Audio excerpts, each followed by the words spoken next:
Today we have Tom Angelberger here with being interviewed by two of the Wilbur Pence Library Guild students, Isaac and Addison. So when did you start having an interest in writing? You're Addison, right? Mm-hmm. Addison, thanks for asking me that question. So when I was in the 5th grade, I entered a contest called Why I Respect the Flag.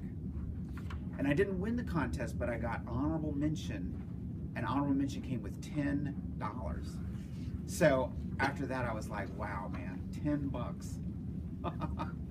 So that's what I started, and I've never stopped. So what inspired you to make Dwight, Origami Yoda's creator, in the book A Strange Case of Origami Yoda? So your name is Larry, right? Is that right? Isaac. Isaac, okay. So Larry, that's a good question. When I started writing the books, I didn't realize that I was writing about myself. I thought I was just writing about this weird kid. And I kept writing all this weird stuff about him. And when I needed to think of something new for him to do, I would just think of something that I did when I was a kid. Like one time in the 3rd grade, we had canned peaches for lunch, and nobody else wanted to eat their peaches. Possibly there was something wrong with the peaches, I don't know, but nobody else wanted to eat them. So I not only ate my own peaches, I ate my entire class's peaches. And then went back up to my classroom and vomited peaches all over the place. So, if you've done something like that, why not include it in a book? So I ended up including exciting incidents like that from my own life in the book, and next thing I knew it, Dwight was me. How long did it take you to write your first book? All right, Addison, with another good question. How long did it take to write the first book? So it started in little pieces. If you've read the book, you know there's a chapter about Mike playing baseball. Well, when I started, that's all I was going to write. I was just going to write one book about Origami Yoda helping a kid who cries when he plays baseball. Now, once again, guess who cried when he played baseball? Because he always either struck out or got thrown out at first base. You. Me, that was me. So I thought I would write a book where Origami Yoda helped the kid out. And so that was the first thing. So it was just one little story. And then after that, I had some more I wanted to write and some more I wanted to write. So I spent about 6 months putting it all together. But then it took a couple of years to get it published.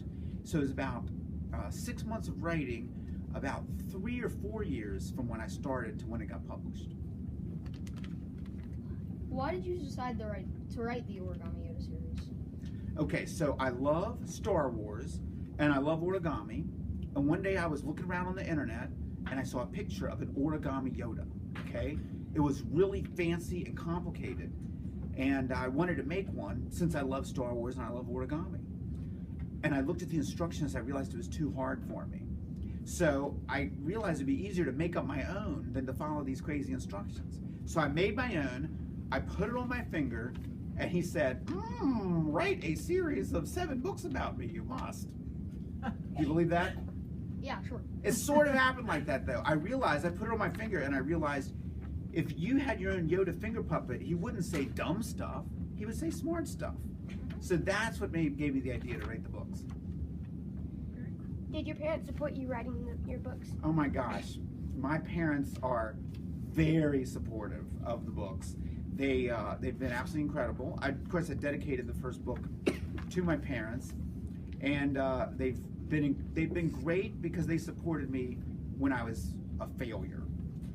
We didn't talk about this yet, but I actually was a failure for 15 years, and I've only been successful for 10 years. So I'm still averaging out. I'm still kind of in the middle somewhere.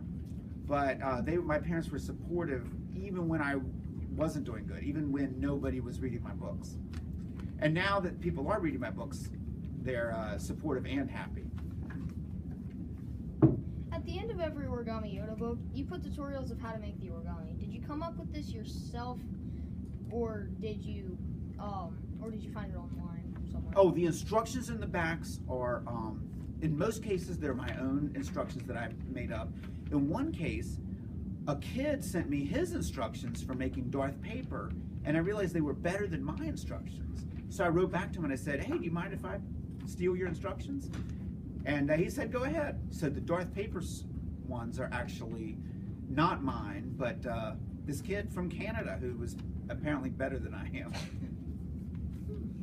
Did you always want to do writing as your career? I've always wanted to draw or write or some combination of those things. I used to be a newspaper reporter for a long time, and that can be really fun or it can be really boring.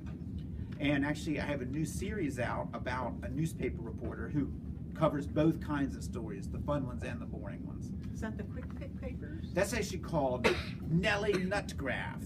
It's for little kids. But that's the book you said is on Epic. That's correct. Right? That's right. What advice do you have for people looking to become successful writers? Okay, so if you want to be a writer, there are two kinds of advice. Some people say, all you have to do to be a writer is sit down and write. But to me, that advice doesn't work. My advice is the opposite.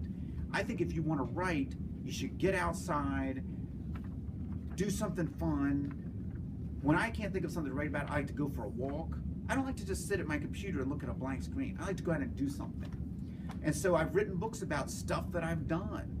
And I think, to me, that my advice is, don't sit down at your computer to write until you got something in your head. And if you don't have something in your head, go out and find something. Who's your favorite author and why? Who's my favorite author? It's funny you should ask that. I just happen to have a book by my favorite author right here. His name is Daniel Pinkwater.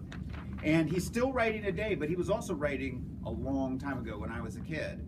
And when I was a kid, I read his book called Lizard Music, and it blew my mind. And this is actually a pretty mind-blowing book too. It's called Adventures of a Cat-Whiskered Girl.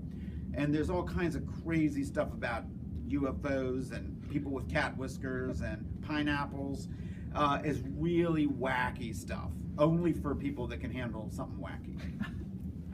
So, do you have any pets, and if so, what are they? Oh my gosh. So I've got two little dogs, and even though they're the same size, this one barks in a nice way, woof, woof, and this one barks like this. Like So this one drives me crazy when I'm trying to write. He's But I also have 4 cats, and they come and mess with my computer when I'm trying to work and that kind of stuff. And let's see, 4 cats and the 2 dogs. Yeah, that's my pets. They're What good are their pets. names? Okay, so there's Jarvis, Chubbs, Chessie, and Polly are the cats. Esso and Cheeto are the dogs. Do your kids enjoy reading your books? My kids? How do you know about my kids? You must have done some research. I do have a couple of kids, and sometimes they've been known to read my books. But actually, they may like other books better, but that's okay. Where did you get your socks? Oh, I got, I don't know if it shows them on the TV, I got Darth Vader socks. I actually have a pretty extensive collection of Star Wars socks and t-shirts, hats, all that kind of stuff. Star Wars wear. Are you thinking of making another installment to the Origami Yoda series? So that's been a big question on my mind for a long time. And the answer is the Origami Yoda series has a beginning and an end now. It definitely begins with Origami Yoda. It definitely ends with Emperor Pickletine. But is there room in the middle for something else? Or could some of the stories you've already heard be retold differently? Something like that hopefully is going to happen. Something you should do is you should go back, like the Star Wars series did, and add prequels, like with Rey and Finn. That's a wild idea. Very cool idea. A prequel. Back when they were like in kindergarten, maybe. You guys have any more questions? Have I answered every possible question? Yeah. One more question. One more question, all right. Can you sign my 2 books that I have? Of course, I would love to sign your books. Thank you, Tom Angelberger. All right, it was great talking to you guys.